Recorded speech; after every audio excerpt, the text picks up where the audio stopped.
Hi, Day. Hi, Butchi. Kumusta? I miss you. Amo na parang may una mo message hakon.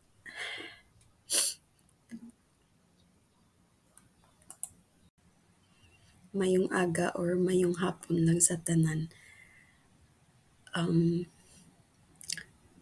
Nakagi ko work sa AM. Then, pag-resign ko, amo to pag sulod ni Inday. So, wala kami nag-abdanay nga nakaupod ko siya obra sa AM. But then, nagkilalahay kami because one time, nag-visit ko kay Ma'am V. And atuman siya, dito siya sa AM Haro. Then, after sang off nila, nagpa-city kami. So, nagsakay kami jeep. Then, ang akong friend, ginsakop ko pamasahe. So, ginsakop ko na lang siya. Actually, ang una-una yung impression is, sinuman ni siya yaman. Ginasakop ya ko pamasahe. So, wala lang. Kaysang una daw, feeling Miss Congeniality lang man ko. So, dito nag-start. So, na-friend ko siya. And I don't know kung ano gid, hindi ko na madumduman kung paano. So, maybe siguro message. Nag-click kami kay pareho gid nga gakatultiil namon basta sa lagaw. So, maskin diin mo lang siya butungon basta adventure, go man siya.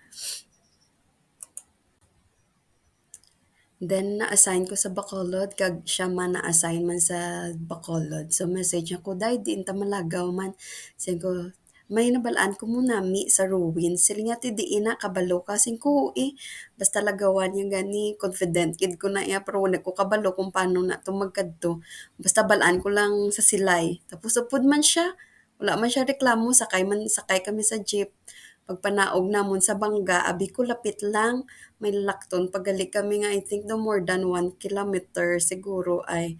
Tapos, dito ko na notice nga, did, nga may ginabatsyag siya gali kay, I think daw medyo layo na nalakat na mo, nagamba siya. Dali lang kay, daw ginahapo ko how, sili na. Tapos pahuway-huway man kami eh. Dayon continue amon nga pagkatapos continue dayon adventure. Wala maskin amo na to na batsyag niya. Wala gihapon may makapugong siya basta malagaw lang man siya. Kung Sabado or Domingo, ubra namon makadto kami na sa Lagoon. Tapos amo na bakal kami pika-pika. Then dira nagalin ang amon nga tawganay nga kikiam. Tawag ko siya kikiam kay gusto niya na magkaon sang kikiam. Ako gintawag ya ko butchi kay every time magkaon kami gani sa Chowking. Wala yan na ginakaon iya butchi. Ginahatag yan na sa akon kay nanamian ko sang butchi. So, because namian sa sang kikiam, gintawag ko siya nga kikiam. Kay nanamian man ko sang butchi, natawagan na lang ko butchi. Ang pagkalagawa namon wala na untat. Although, nagka-family na siya. So, the more the merrier, ti pati si Lian upod man. Upod naman siya lagaw sa amon. And although nga may ginabatsyag siya, kung ano tong adventure nga daw magkakulba-kulbaan ka, na wala man saya, basta go lang saya permi ah.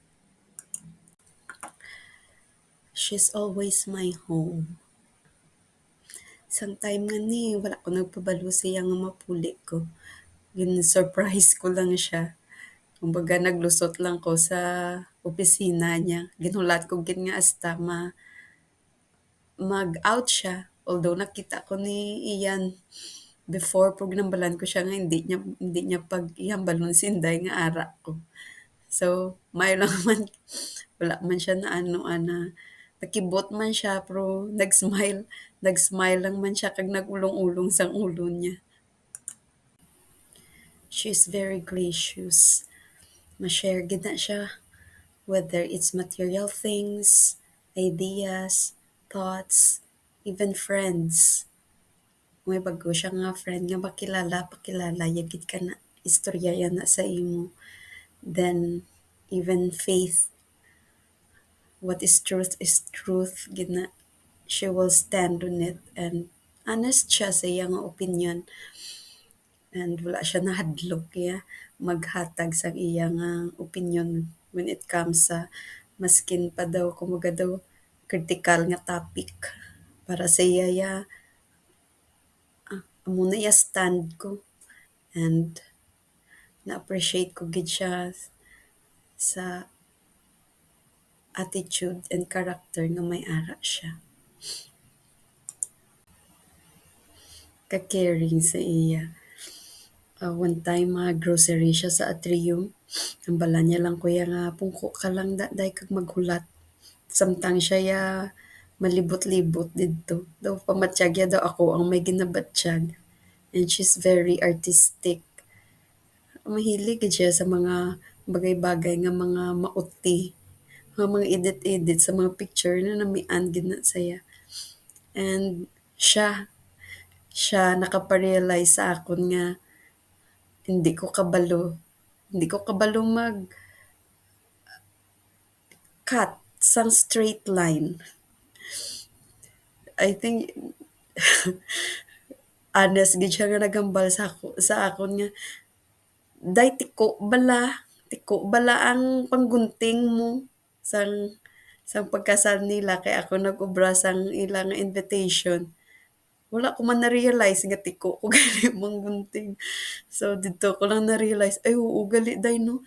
Sini hindi gali straight akong panggunting. So gin pangliwat, gin pang kay unya man ang gin pang obra ko eh. Hindi na ko mangumusta si Muday because I know you are in a far better place than we are. And your adventure continues. Hindi ka na hapuon. Hindi ka na maguntat-untat because you need to breathe.